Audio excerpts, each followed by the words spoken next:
அஸ்ஸலாமு அலைக்கும் வரஹ்மத்துல்லாஹி வபரகாத்து. அல்ஹம்துலில்லாஹி ரப்பில் ஆலமீன் வஸ்ஸலாத்து வஸ்ஸலாமு அலா அஷ்ரஃபில் அன்பியாஇ வல் முர்சலீன் வ அலா ஆலிஹி வஸஹ்பிஹி அஜ்மஈன். அம்மா பஅத்.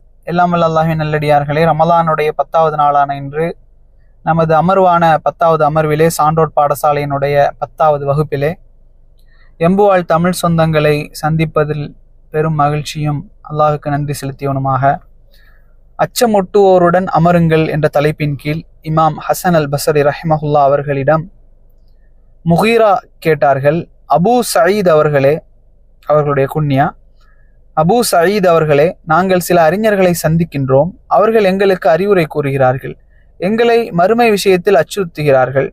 அந்த அச்சுறுத்தலில் எங்கள் உள்ளங்களை எங்கள் நெஞ்சங்களிலிருந்து வெளியே இழுத்து விடுவார்கள் போல இருக்கிறது.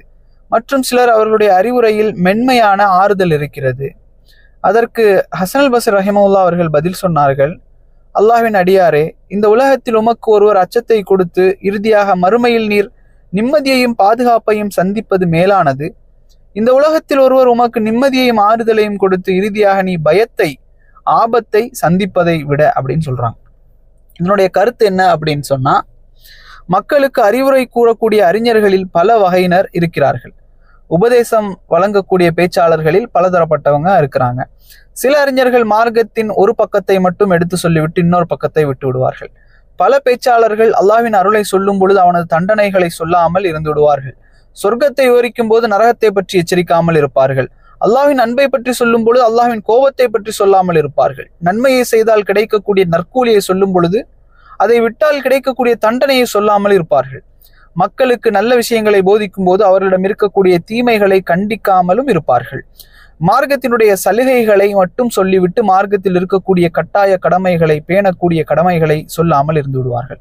இது நடுநிலை தவறுவதாகும். மாறாக ஒரு சிறந்த பேச்சாளர் என்பவர் மக்களுக்கு மார்க்கம் சம்பந்தமான எல்லா விஷயங்களையும் தெளிவாக எடுத்து சொல்ல வேண்டும். ஒன்றை மட்டும் கூறி மற்றொன்றை மறைத்து விடக்கூடாது.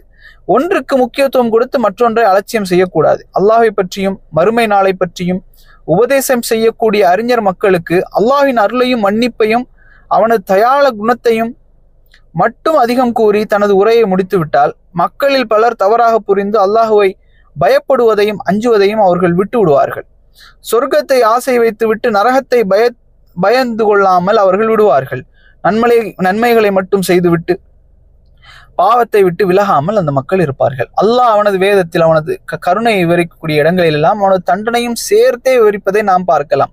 அல்லாஹ் சொல்கிறான், நபியை எனது அடியார்களுக்கு அறிவிப்பீராக, நிச்சயமாக நான் தான் மகா மன்னிப்பாளன், மகா கருணையாளன். அதாபி ஹுவல் அதாபுல் அலீம். இன்னும் நிச்சயமாக எனது தண்டனை அதுதான். அல்லாஹ் முதல் வசனத்தில் சொல்வது அனல் கஃபூருர் ரஹீம், நான் மிக மன்னிக்க கூடியவன், மகா கருணையாளன். அதாபி ஹுவல் அதாபுல் அலீம், தண்டனை என்பது அதுதான் கடுமையான வலிமை மிக்க தண்டனையாகவும் இருக்கும் அப்படின்னு அல்லாஹ் சொல்றான். 15வது அத்தியாயத்தினுடைய 49-50 வசனம். பல இடங்களில் தன்னை பயப்படுவதை பற்றித்தான் அல்லாஹ் மக்களுக்கு அதிகம் கூறுகின்றான். மறுமையை பற்றி கூடுதலாக அச்சமூட்டி எச்சரிக்கின்றான். நரகத்தை பற்றி கடுமையாக எடுத்து சொல்லி பயமுறுத்துகின்றான். ஆயிரக்கணக்கான வசனங்கள் அல்லாஹ்வின் அச்சத்தை, மறுமையின் பயத்தை நமக்கு போதிக்கின்றது. ஏனெனில் அல்லாஹ்வையும் மறுமையும் பயப்படக்கூடியவர் கண்டிப்பாக நன்மைகளை அதிகம் செய்வார். அது சிறிய நன்மையா பெரிய நன்மையா என்று பார்க்க மாட்டார். சிறிய நன்மையும் கூட அவர் விட்டுவிட மாட்டார். பாவங்களை விட்டு கண்டிப்பாக விலகி இருப்பார். சிறிய பாவத்தை கூட செய்ய மாட்டார். அலட்சியமாக இருக்க மாட்டார். அதிக பயம் உள்ளவர் தான் அதிக பேணுதல் உள்ளவராக, தக்குவாதாரியாக இருப்பார். அதிக இரையச்சம் உள்ளவர் நன்மைகளில் அதிகம் விரைவார். குற்றங்களை விட்டு வெகு தூரம் விலகி இருப்பார்.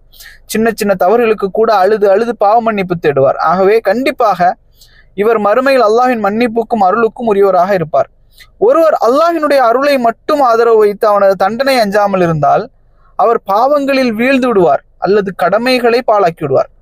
இதனால் நாளை அவரது மறுமை நாள் என்பது, அவருடைய மறுமை வாழ்வு என்பது, அவருடைய மறுமை நாள் கேள்விக்குறியாகிவிடும். அவருடைய மறுமை வாழ்க்கை கேள்விக்குறியாகி விடுவது போல் அவருடைய மறுமை நாள் மிக கடுமையானதாக இருக்கும். ஆகவேதான் இமாம் அவர்கள் சொன்னார்கள், இன்று அதிகம் பயப்படுவதனால் நாளை பயமற்ற வாழ்க்கை அமைய போகின்றது என்பது அதுதான் சிறந்தது. குறைந்த கால உலகில் மறுமை பயத்தோடு அல்லாஹ்வுடைய தண்டனையின் அச்சத்தோடு வாழ்வதனால் நிரந்தரமான மறுமை வாழ்க்கையில் எந்தவித கவலையும் பயமும் இல்லாமல் இன்பமான, சுகமான, மகிழ்ச்சியான வாழ்க்கை அமைகிறது என்றால் அதுதான் மேலானது. அங்கே அதிகம் நாம் சிரிக்க வேண்டுமென்றால் இங்கே அதிகம் சிரிப்பதனால் அங்கே அதிகம் அழ வேண்டிய சூழல் ஏற்பட்டுவிடும். இது தேவையா? அங்கே அதிகம் நாம் சிரிக்க வேண்டும் என்று சொன்னால் இங்கே நாம் செய்த பாவங்களுக்காக அழ வேண்டும் என்பதை நாம் தெரிந்து கொள்ள வேண்டும். உலகின் அல்லாஹ்வின் பயத்தோடு வாழ்வோம், மறுமையில் பயமில்லாமல் வாழ்வதற்காக. உலகில் அல்லாஹ்வை அஞ்சி வாழ்வோம், மறுமையில் அச்சமில்லாமல் வாழ்வதற்காக. உலகில் மறுமையின் கவலையோடு வாழ்வோம், சொர்க்கத்தில் கவலை இல்லாமல் வாழ்வதற்காக. யா ரப், எங்களது மறுமை வாழ்வை மேலானதாக சிறந்ததாக ஆக்குவாயாக. நிரந்தரமான வெற்றியை எங்களுக்கு தருவாயாக. சொர்க்கத்தை, அதிலும் குறிப்பாக உயர்ந்த சொர்க்கமாகிய ஜன்னத்துல் ஃபிர்தௌஸை எங்களுக்கும் எங்களுடைய குடும்பத்தாருக்கும் எங்களுடைய முன்னோர்களுக்கும் மௌத்தாகி போன எங்களுடைய முன்னோர்களுக்கும் எங்களுடைய குடும்பத்தார்களுக்கும் எங்களுடைய நண்பர்களுக்கும் நீ ஆக்கியருள்வாயாக. எங்களுக்கு கூட வாழக்கூடிய இஸ்லாம் கிடைக்காத சகோதரர்களுக்கு நீ ஹிதாயத்தை கொடுப்பாயாக. யா அல்லாஹ், நரகத்திலிருந்து எங்களையும் எங்களுடைய நண்பர்களையும் எங்களுடைய குடும்பத்தாரையும் எங்களுக்கு பின் வரக்கூடிய எங்களுடைய சந்ததிகள் அனைவரையும் நீ பாதுகாப்பாயாக. ஹாதா மா இந்தி வல் இல்மு இன்தல்லாஹ் வகூலு கௌலி ஹாதா வஸ்தக்ஃபிருல்லாஹி லி வலக்கும். அஸ்ஸலாமு அலைக்கும் வரஹ்மத்துல்லாஹி வபரகாத்துஹு.